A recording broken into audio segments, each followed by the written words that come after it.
Sí, lo de los idiomas. Pues mira, estudié humanidades, latín, griego, y luego me dediqué a estudiar el inglés. El inglés nunca me gustó, se me dio muy mal, pero luego lo terminé aprendiendo porque mis padres me apuntaron a una academia. Estuve muchísimos años en una academia privada, luego me fui a la Escuela Oficial de Idiomas, estuve también muchísimos años, y luego el instituto, la selectividad, al final aprendí el inglés. Ay, la verdad es que hoy en día no lo practico mucho, pero bueno, sé bastante inglés. Y luego me dediqué al hebreo, porque me encantó el idioma y también estudié algo de arameo. Intenté el árabe, pero no es lo mío. Intenté el francés, me di cuenta que era inviable. Francés, olvídate, que nunca jamás lo hablaré. Pero luego, al estudiar latín, al estudiar griego, al estudiar el inglés, al estudiar el hebreo, parte del arameo, me preocupé por el rumano un poco, me preocupé un poquito también por el ucraniano, bueno, por distintos, porque tienen distintos, incluso distintos, ¿cómo se dice? Estos símbolos para llevar a cabo las letras, distintas, bueno, sus letras son diferentes. Entonces, todos esos idiomas me llaman muchísimo la atención. ¿Y qué ocurre? Que averigüé y descubrí que había un punto común en todos ellos. Y sobre todo cuando estudié el hebreo es cuando se me iluminó el idioma del antebabilónico. Me di cuenta que todo tenía un origen. Ah, estudié también euskera, un poquito de euskera, no todo, no me sé todo el euskera, pero un poquito sí que me lo estudié. Y bueno, luego el catalán, luego el valenciano, el catalán, lo mismo, básicamente.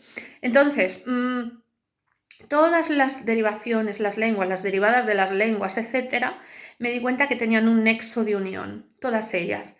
Claro, yo me imagino que el latín, que ya de por sí el castellano es latín, en cierta medida, el latín con sus declinaciones y luego el propio griego que me enseñó a ver otro tipo de letras y a entender otras grafías, eso es lo que quería decir, grafías, que no me salía la palabra, otro tipo de grafías y demás, pues llegué a la conclusión de que existía un lenguaje antebabilónico.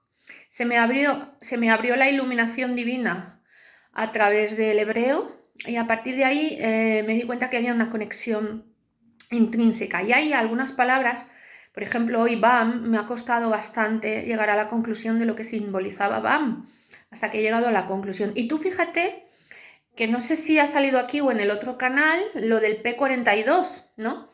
Que tú ves una P, y tú la P de niña, de pequeña, pues no la relacionas con nada más que con una P, como mucho de pensar, o de pentagrama, o de película, o de peluquería, ¿no? Empiezan todas por la palabra P, bueno, la sílaba P.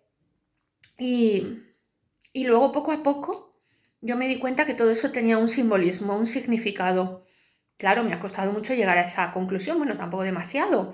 Todo lo que fue mi etapa estudiantil y luego mi perseverancia en el estudio del hebreo, el cual tengo bastante dejadillo, por cierto, con esto del tarot. Luego el tarot también me ha enseñado otra faceta fundamental, pero es distinto.